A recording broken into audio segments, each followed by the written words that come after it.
Hey everybody, welcome to Movie Talks with Michael, a show about movies where I talk to some of my friends. Today I am joined with Pokékells and Alex from The Decks. Yeah. And the way it just works is my guests pick the movie that we're going to talk about and let me know what treats they enjoy. So I've learned that Kelly is a fan of Milk Duds, Alex and Kelly are fans of popcorn, so they get to enjoy that. And I'm rocking the Junior Mints. I will be rocking the Junior Mints always and forever because they are great. Hey, a sponsorship deal would be wonderful. I hope that just works. It would be amazing. Yeah. So the movie picked, fittingly so, is Pokemon the first movie, Mewtwo Strikes Back. Maybe that's what it's called. I've also heard it called Mew versus Mewtwo. Also heard it called the uncut story of Mewtwo's origin. What? Yeah. I don't know. There's like so many levels to that alone. It really speaks to how the movie is put together. Yeah. Pokemon the first movies, a bit of a hodgepodge to my understanding. The American versus the Japanese version, vastly different. Very cool ways. Like different in the sense of like... Same animation. Yeah. Right. Different words that really change the meaning of the story. Yeah, just like a different tone. Let's touch on the differences between, because I know the opening is very different between the two, because in the American version, it like starts in just like, in my mind, one of the weirdest ways that a kid's movie can start, which is like, let's just question like why we're here and the existence of like everyone. Like there's bubbles floating up. Like maybe we're underwater. Yeah, and it's like, what is my purpose? Orson Welles as Mewtwo. Yeah, like more or less. And it's just one of the like most disorienting ways to start a kid's film. These are not questions kids have ever asked themselves. Right. It's not going to resonate, and there's no way for us. Well, okay, we should talk about maybe what happens in the Japanese one. Yes, absolutely. Yeah. Okay, well, Japanese version opens. The American version opens with Mewtwo destroying the lab. Right. Much. The Japanese version has a 12-minute section that was cut that involves a lot more of Mewtwo's origin. Right. So we see the creation, like the first part of the creation of Mewtwo, and we learn that at the same time in the same lab, there's this little girl named Amber who is also a clone, and her and baby Mewtwo become friends, and they start to like learn how to function and like and they learn how to like love, and they learn how to speak together and things like that. And so it's kind of like a nice little like, we're two clones, we're learning how to become real humans and things like that. And then she dies.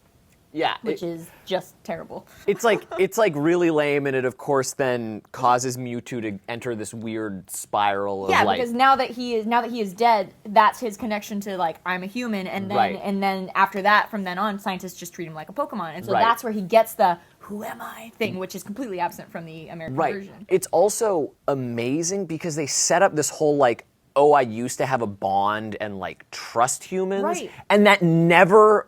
I mean, maybe it does in the Japanese version, but it never like has a wraparound or any like, I remember like it Amber, makes him seem like, crazy. Yeah, he's just evil. And I mean that was one of the things that, Lord knows, American audiences can't deal with any like moral grayness. I think they just didn't want to start. Yeah, I think they just didn't want to start with a dead kid. That's a pretty big. That's thing. true. That's true. But yeah, I mean, it's a darker opening for sure. But then the alternate to that was like, let's just have like existence questioned. Like let's just not have that first part. We'll just get rid of it. Yeah. Yeah. So I mean, leading up to that, at that point, like we're kind of following the same through line more or less. Mewtwo is experimented with, he's unstable, and he becomes like too self-aware almost to the point where he like knows that he's being mistreated and blows up the laboratory. Found by Giovanni, who creates a suit that is supposed to suppress so his weird. powers. It's so weird because it literally happens 2 times in a row.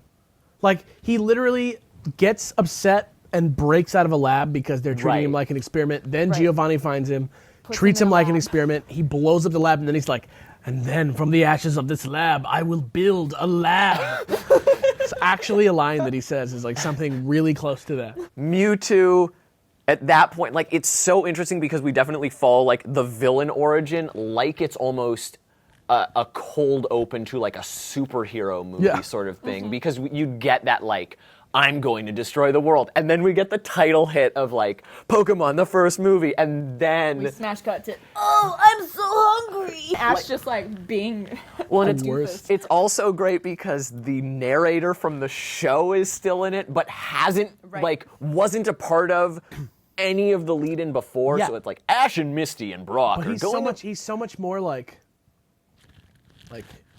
emotive in this. He's got like a weird yeah.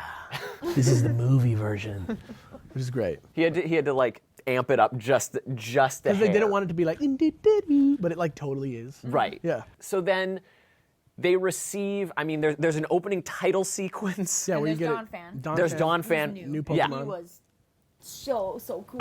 I remember leaving the theater because I saw it like with, I believe it was for a friend's birthday party. I want to say it was Aaron Schwartz's birthday party that we. Hi, Aaron Schwartz. Yeah. Good old Aaron Schwartz. Thanks, Aaron Schwartz. We went and saw this movie, and then like coming out of it, we're like, oh, who are these? Like, you know, Dawn the new Fan. Pokemon were like Snubbull, Meryl, a yeah. big deal. Yeah. Dawn Fan's great.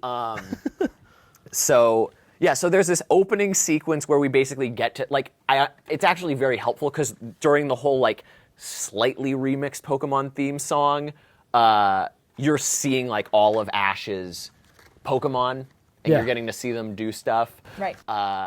I know that you take issue with at least one or two of the things that are done by the Pokemon in terms of like inaccuracies. Yeah, Bulbasaur wins against the Dawn Fan, which like I mean, he has a type advantage, but advantage. like, should happen. We're getting into a whole other territory, but he I uses- want you defenses to are go so there. high. I want you to go Yeah. there. You're Dawn Fan's allowed. defenses are so high, and then I mean that's fine. Like Bulbasaur could beat a Dawn Fan. That's he fine. uses But Solar Beam. Squirtle uses Bubble on a Machamp, and the Machamp faints in one hit. Well, And it's that is but just ridiculous. But like we learn in the movie, the power of friendship is more powerful than Okay, the that's actual bull. like there's this. I mean, we're skipping around, but this is just going to happen. When I didn't realize this, but upon rewatch, Mewtwo has the cloned Pokemon facing off against the original Pokemon, and is like they're more powerful, and then says he's going to use his psychic powers to mute the special abilities Of all these everything. Pokemon, so it's just them hitting one another. Right. Yeah. And it's like, why would? I don't know why they would be like, we're going to take away all the cool stuff that you love about Pokemon and make them hate everybody each other. cry, and we're going to play like maybe the worst song that's ever been in a movie. Brother, my brother. That's not the song that plays in the Japanese version. Oh, also. yeah? That's another difference. Is that in the Japanese version, it's this very sad orchestral music, and it's probably just like the saddest thing to watch. These Pokemon just like beating each other up. Also, it should be noted that in the Japanese version of the movie, they mention at the beginning that Pokemon tears have like Healing life-giving Which properties. they don't mention in the American version. No. So when they revive Ash, It's like- completely crazy. And like, why would you take that out? It's a mystery. Yeah, the other craziness about the Pokemon tiers is that it's this weird thing of, okay, when two psychic blasts Yeah. hit one another and Ash is in the middle, he turns to rock, yeah. stone. To actual- What he, does that mean? like, he doesn't die.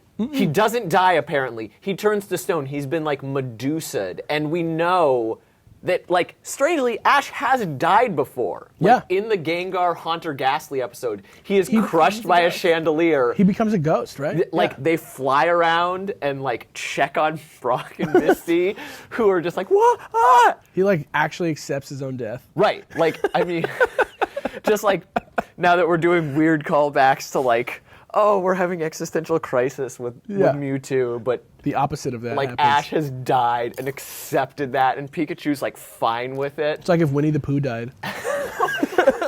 If Winnie the Pooh like realized that the fluff in him was like, oh, if I get rid of all of this, I just stop existing. Oh, like the most horrifying moment.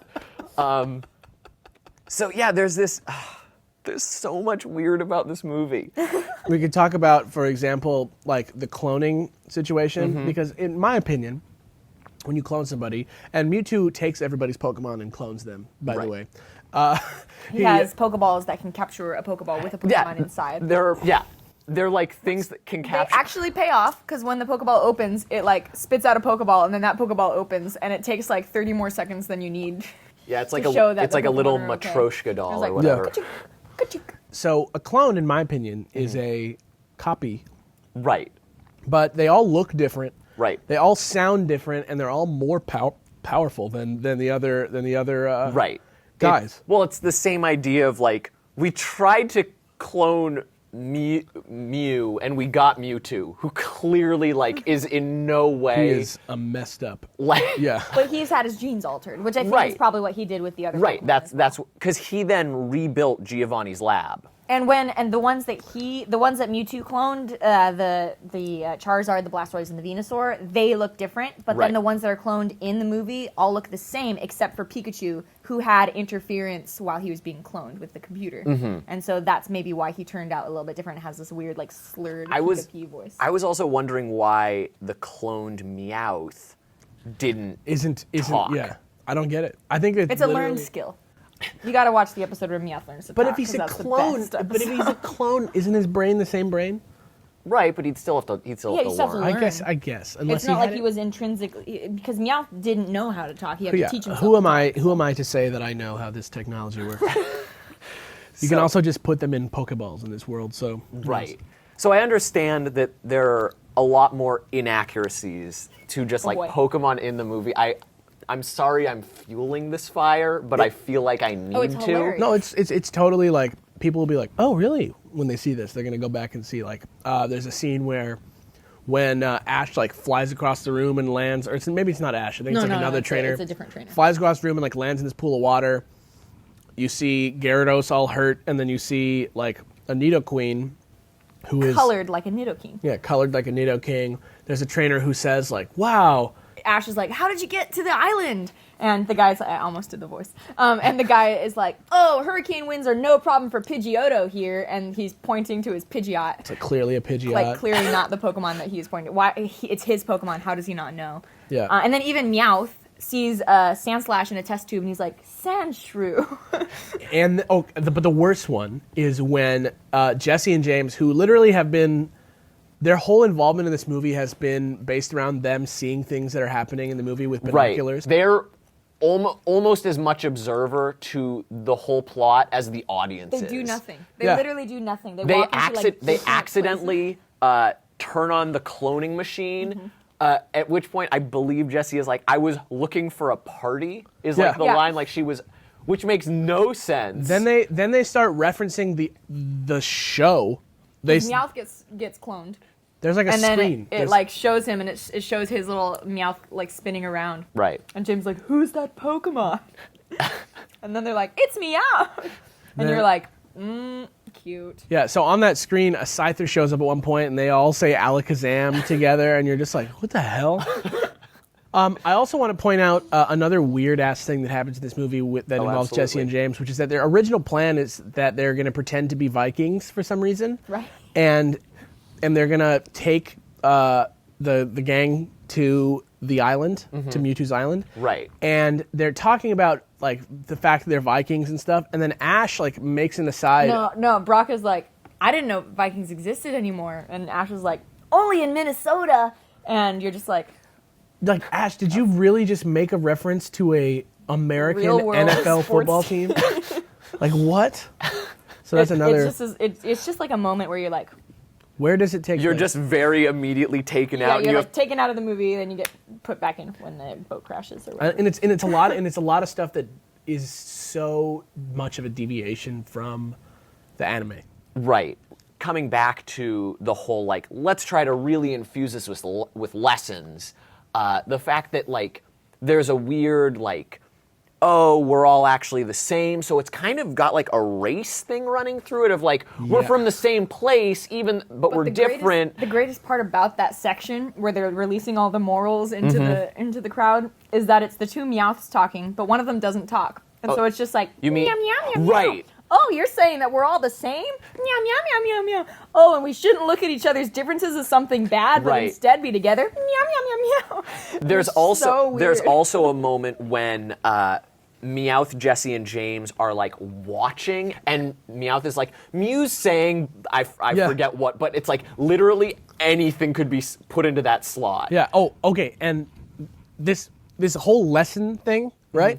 Mew in the Japanese version, it's much more of just like it's much more of just like a fantasy story, because Mew shows up and what he says in the Japanese version is something more along the lines of like, Mewtwo, you are unnatural and you must be destroyed because because real life is better than like manufactured life, so none of you deserve to exist. There's think about that for a second. Yeah. So Mew in the American version is just this cute little kitty that hops on the propeller.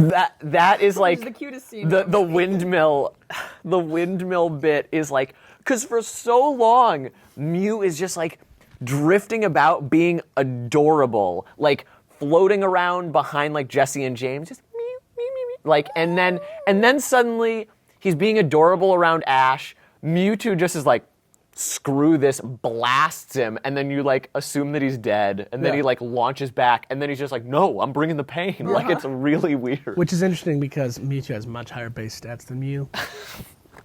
So, well, that's a one-sided fight. It's interesting because the American Mew is like the hero and almost like a Deus Ex Machina sort of thing, where he just like comes in and is like, I'm Mew, I'm the good Pokemon, we're gonna save this all together. Right. But in the Japanese version, they're like really at odds, and then it takes the petrification. That's why Ash, that's to why like that is to like powerful. stop them fighting. And it's not like Mewtwo is bad and Mew is good. It's like these guys are fighting over something that we need to come together on. Right. The fact that there is an argument in the first place is the problem, rather than good versus evil. And so like the Japanese version of the movie is so much more like compelling in that way. Like it's like it's such a more like movie idea. Right. Yeah. It's just so strange when that is just the whole concept of like what is being discussed in this film is like for children, regardless of what it is. Like, even if you take out like Dead Kid in the beginning, like you've just got like soul searching. What's the purpose of life? Yep. Like is it ethical to clone? Like what makes individuals better? Like there's so much in this film that would be like. The funniest part though was that at the end. Oh right, almost like they all learn a lesson, and then Mewtwo's like, "Oh, but I'm gonna wipe all your memories." There's no need for him to do that. There's no movie. No reason. He just goes. All right. All your memories are gone. Yeah. And that's the end of the movie. So no one learns anything. No one grows, except for Mewtwo. Right. But then Who he may or disappears. may not. Who when it's asked where are you going, he doesn't even give an answer. He's just like, I'm going. You guys won't remember. And they're like, oh, okay. See you later. Bye. What's also just so nuts about that is everybody has their memory wiped except for Team Rocket. Yeah. They just get stranded on the island. I wonder if like later they like, you know, this is all off screen of course, but they're like talking to Ash and they're like, yeah, like Mewtwo, and Ash is like, what? And they're like, you know that crazy time, and it just like blows out their minds. That should be how the show ends. Team Rocket didn't blast off. No, they didn't. They made it on The an camera island. like blasted them off. Yeah. Yeah, like blasted away from them. Yeah. They really came out ahead in the movie. They did. And with that in mind, with Team Rocket coming out on top, such a rarity. I want to extend a thanks for you both for coming on, for talking about Pokemon, the first movie, enjoying the movie snackage. Delicious snackage. And now we turn it over to you guys. I'm sure many of you have seen Pokemon the first movie. If you have, let us know what you think about it in the comments down below. Do you still have a sort of nostalgia for this or the Pokemon series in general? And of course, if you want to be checking out anything from Alex and Kells, there's going to be an annotation floating around somewhere. It's probably near my face. And maybe if you want something from me, there's something from me floating around near my face. So thanks so much for checking out this movie talk, guys, and keep loving movies. Later.